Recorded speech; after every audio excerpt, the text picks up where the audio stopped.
오늘 말씀은 에베소서 6장 9절입니다. 상전들아 너희도 그들에게 이와 같이 하고 위협을 그치라. 이는 그들과 너희의 상전이 하늘에 계시고 그들에게는 사람을 외모로 취하는 일이 없는 줄 너희가 알미라. 아멘. 상사들은 예수 안에서 진실과 선함으로 대하라는 제목으로 은혜를 나누고자 합니다. 사랑하는 성도 여러분, 우리는 흔히 약자의 윤리만 말합니다. 종은 순종해야 한다, 직원은 성실해야 한다는 말을 많이 듣습니다. 그러나 성경은 거기서 멈추지 않습니다. 성경은 상사에게 동일하게, 아니 더 엄격하게 말씀합니다. 왜냐하면 권력을 가진 자가 더 쉽게 죄를 짓기 때문입니다. 어떤 회사에서 이런 일이 있었습니다. 신입사원이 작은 실수를 했는데 상사는 모두가 보는 앞에서 큰 소리로 꾸짖었습니다. 이게 기본도 안 됐나? 그 직원은 말없이 고개를 숙였지만 그날 이후 출근길이 두려워졌다고 합니다. 반대로 다른 회사에서는 상사가 이렇게 말했습니다. 이번 실수는 같이 책임집시다. 다음엔 더 잘할 수 있어요. 그 직원은 그 말 한마디 때문에 회사를 위해 더 충성하게 되었다고 합니다. 같은 실수이지만 다른 상사의 태도에 따라 다른 결과가 나온 것입니다. 에베소서 6장 9절은 종에게만 순종하라고 말하지 않고 상전도 복음 아래 있다고 말합니다. 오늘 말씀을 통해서 상사들은 예수 안에서 진실과 선함으로 대해야 하고 하늘에 참 상전이 계시고 그분은 외모로 사람을 취하지 않음을 기억해야 한다는 두 가지 진리를 살펴보고자 합니다. 오늘 말씀의 핵심은 상사들은 하늘의 참 상전을 기억하고 직원들에게 진실과 선함으로 대하라는 내용입니다.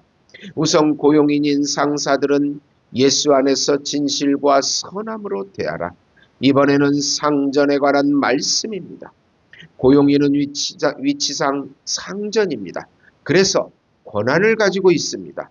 그러나 기본적인 태도는 예수님에게 하듯이 행하라고 합니다. 종들에게 했던 말씀과 같습니다. 그리고 위협하는 것을 그치라고 합니다. 아니엔텐스라고 합니다. 공갈을 그치라고 합니다. 자신의 권한과 힘으로 위협하고 못살게 굴고 하는 태도를 버리라는 것입니다. 상전은 피고용인의 생사를 쥐고 있습니다. 그의 가족들의 생계도 달려 있습니다. 충분히 위협과 공갈을 치고 자기 마음대로 할 수 있습니다. 그러나 절대로 그렇게 하지 말고 사랑과 화평의 관계를 유지하라고 합니다. 진실과 선함으로 대하라고 합니다. 지금 사람들은 항상 그렇듯이 맹목적 자기에 빠져 있습니다. 자기와 자기 가족밖에 모릅니다. 그리고 돈밖에 모르는 세상이 되었습니다. 우리나라가 부유하면서도 살기 어려운 사회가 된 이유입니다.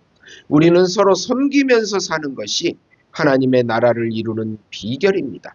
직장에서도 하나님의 나라가 임하여 예수님의 통치를 받아야 합니다. 우리 사회가 힘든 것은 각 사회에서 하나님의 은혜가 더욱 말라가고 있다는 사실입니다. 그 증거는 교사와 학생이 싸우고 교사와 부모가 싸우고 노사가 싸우고 사람들이 싸움을 많이 하는 사회가 되어가고 있습니다. 하나님의 나라가 이루어지지 않았기 때문입니다.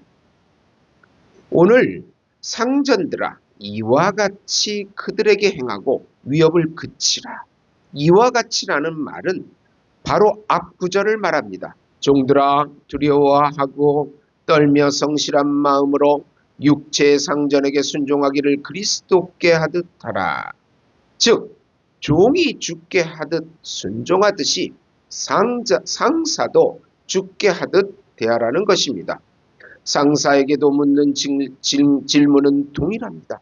당신은 예수님 대하듯 부모를 대하고 있는가? 그리고 또 위협을 그치라는 말입니다. 당시 로마 사회에서 종은 법적 인격이 거의 없었습니다. 상전은 체벌할 권리도 있었습니다. 그런데 바울은 말합니다. 위협을 그치라. 이는 겁주지 마라.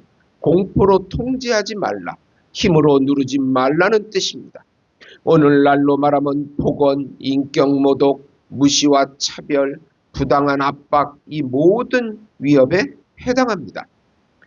잠언 16장 24절을 보시면 선한 말은 꿀송이 같아서 마음에 달고 뼈에 양약이 되느니라. 상사의 말은 칼이 될 수도 있고 약이 될 수도 있습니다. 같은 입에서 나오는 말이 사람을 살릴 수도 있고 죽일 수도 있습니다. 예수님은 이렇게 말씀하셨습니다. 너희 중에 누구든지 크고자 하는 자는 너희를 섬기는 자가 되고, 예수님은 제자들의 발을 씻기셨습니다. 그분은 명령하는 주인이 아니라 먼저 낮아지는 주님이셨습니다. 어느 공장에서 사장이 매일 아침 청소를 했다고 합니다. 직원들이 묻자 이렇게 말했습니다. 내가 사장이지만 이 공장은 하나님께 맡겨진 자리입니다. 그 공장은 노사 분규가 거의 없었고 이직률도 낮았습니다. 왜입니까? 사람을 도구가 아니라 하나님의 형상으로 보았기 때문입니다. 창세기 1장 27절 하나님이 자기 형상대로 사람을 창조하시되 직원은 숫자가 아니라 형상입니다. 성과 이전의 영혼입니다. 두 번째로 하늘에 참 상전이 계시고 그는 외모로 사람을 취하지 않음을 기억해야 합니다. 상전들은 하늘의 참 상전이 예수님이라는 사실을 꼭 기억해야 합니다. 그런데 그분은 사람을 상전과 종으로 구분하지 않으십니다. 외모로 보지 않고 각자 위치에서 어떻게 하나님의 영광을 드러냈는지를 보십니다. 이런 사실을 우리 모두가 잘 알고 있다고 말합니다. 우리는 하늘의 상전을 의식하고 예수님의 은혜로 살면서 각자의 위치에서 예수님의 향기를 발해야 합니다. 하나님은 우리의 형편을 잘 아십니다. 우리의 능력도 잘 아십니다. 우리는 하나님의 말씀대로 살아가고 순종할 때 그리스도의 향기가 나타납니다. 예수님을 의지하고 예수님의 은혜를 보여주어야 합니다. 매일 자신이 죽고 예수님의 생명을 드러내는 것입니다. 우리는 죽고 다시 예수님의 생명으로 사는 것입니다.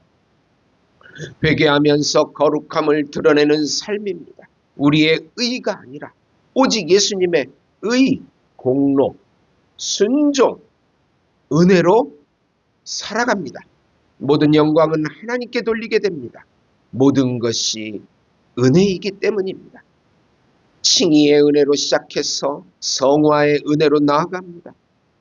우리는 각박해진 사회에서 믿음으로 승리하시길 예수님의 이름으로 축원드립니다.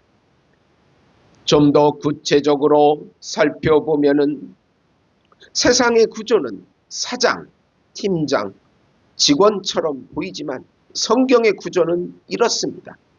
직원, 상사, 하늘의 참 상전이신 예수님이십니다. 골로새서 4장 1절에 보시면 상전들아 의와 공평을 종들에게 베풀지니 너희에게도 하늘의 상전이 계심을 알지어다. 이 말은 무엇입니까? 상사도 심판받는 위치에 있다는 뜻입니다. 부하만 평가받는 것이 아니라 상사도 평가를 받게 됩니다. 마태복음 25장 21절에 착하고 충성된 종아, 이 칭찬은 직원에만 주어지는 말이 아니라 사장에게도 주어질 말입니다. 사람은 외모를 봅니다. 학벌과 성과와 말솜씨, 그리고 외모, 배경, 이런 것들을 봅니다. 그러나 하나님은 다릅니다. 사무엘상 16장 7절에 사람은 외모를 보거니와 여호와는 중심을 보시느니라. 상사는 종종 잘하는 사람만 편애하고 조용한 사람은 무시하고 실수한 사람은 낙인 찍습니다. 그러나 하나님은 직급이 아니라 태도를 보십니다. 한 교회에서 재벌 장로와 청소 담당 성도가 함께 예배를 드렸습니다. 하나님 앞에서는 같은 찬송을 부르고 같은 은혜를 받으며 같은 심판대에 서게 됩니다. 천국은 사장석이나 직원석이 따로 없습니다. 다만 그리스도 안에 있는 자만 있을 뿐입니다. 히브리서 4장 13절에 지으신 것이 하나도 그 앞에 나타나지 않음이 없고 하늘의 결산을 받으실 이의 눈앞에 만물이 벌거벗은 것 같이 드러나느니라. 하나님 앞에서는 몰래 한 말도 혼자 있을 때의 태도도 마음의 동기도 다 드러납니다. 그래서 참된 그리스도인 상사는 이렇게 묻습니다. 이 결정이 하나님 앞에서도 옳은가? 이 말이 예수님 앞에서도 부끄럽지 않은가? 에베소서는 가정과 직장을 복음의 실험실로 삼고 있습니다. 교회에서만 거룩한 것이 아니라 회사에서도, 가게에서도, 사무실에서도, 현장에서도 그리스도가 드러나야 합니다. 상사가 변하면 조직이 변합니다. 조직이 변하면 문화가 변합니다. 마태복음 5장 16절 이같이 너희 빛이 사람 앞에 비치게 하여 그들로 너희 착한 행실을 보고 하늘에 계신 너희 아버지께 영광을 돌리게 하라. 오늘 말씀은 우리에게 두 가지를 요구합니다. 상사들은 예수 안에서 진실과 선함으로 대하라. 위협하지 마라. 존중하라. 예수님 대하듯 대하라. 두 번째로 하늘에 참 상전이 계심을 기억하라. 우리는 최종 권력이 아니다. 하나님 앞에서 모든 같은 종이다. 외모가 아니라 중심이 기준이다. 사랑하는 성도 여러분, 마지막으로 이렇게 적용해야 합니다. 직장에서 가장 힘든 사람에게 오늘 한마디라도 존중의 말, 위로의 말, 공정의 말로 대하자. 그때 직장이 단순한 일터가 아니라 복음의 현장이 될 것입니다.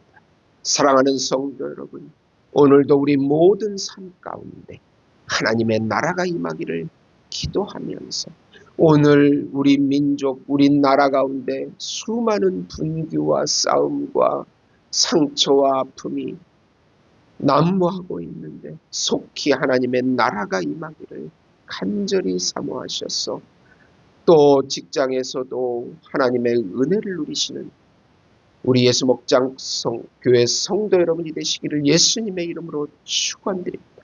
하나님 아버지, 우리나라가 심각한 분규에 놓여 있습니다.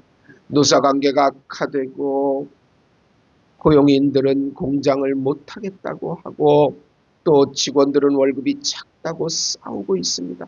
하나님 아버지, 학교에서나 어느 단체에서나 하나님의 나라가 임하게 기도하면서 하나님의 평강을 누릴 수 있도록 인도해 주시고 내 마음에 자기의 맹목적 자기애를 내려놓고 상대방의 입장을 생각할 수 있도록 인도해 주시옵소서.